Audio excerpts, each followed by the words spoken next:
Apple, Samsung, OnePlus, Google, ils ont tous sorti leur smartphone haut de gamme de cette fin d'année 2019. Lequel est le plus rapide? Réponse dans ce nouvel épisode des mesures du labo.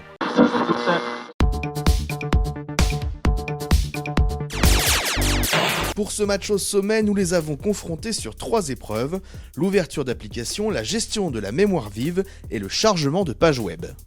Première épreuve, la navigation. Chaque smartphone charge 30 pages automatiquement dans le même ordre. Ces 30 pages sont issues de 5 sites, Facebook, Libération, Le Figaro, Le Monde et télécharger.com. Les smartphones sont connectés au même réseau Wi-Fi, ont accès au même serveur et dépendent du même réseau local. Pour éviter des problèmes de connexion, les pages ont été préalablement enregistrées en local sur notre serveur. À chaque chargement, les smartphones vident leur cache. Un smartphone ne passe à la page suivante que lorsque la précédente est chargée intégralement. On utilise Chrome sur Android et Safari sur iOS.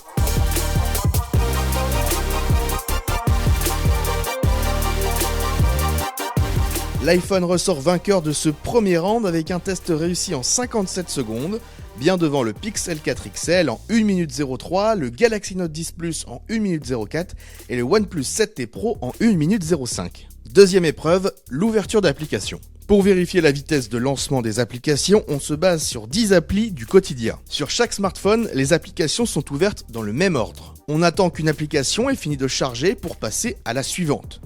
Chaque ouverture se fait manuellement. Aucune autre appli ne tourne en tâche de fond et les appareils sont tous connectés au même réseau Wi-Fi. On garde les animations d'ouverture actives afin d'être le plus fidèle possible à l'utilisation réelle.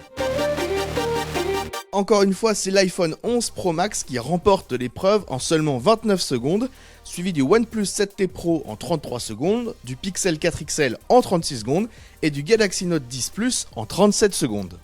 Troisième et dernière épreuve, la gestion de la mémoire vive. L'épreuve se déroule avec les mêmes applications que précédemment, elles sont déjà ouvertes et fonctionnent en tâche de fond. Les appareils sont toujours connectés au même réseau, ça ne change pas, on attend qu'une application ait fini de charger pour passer à la suivante. Et cette fois, c'est le Galaxy Note 10 et le OnePlus 7T Pro qui arrivent en tête avec une épreuve réussie en 14 secondes. L'iPhone et le Pixel sont tout de même très proches derrière avec une réouverture de ces applications en 15 secondes. Même s'il a été légèrement distancé sur la dernière épreuve, c'est l'iPhone 11 Pro Max qui ressort gagnant de ce match. Et moi je vous dis à la prochaine, on se retrouve très bientôt pour de nouvelles mesures du labo.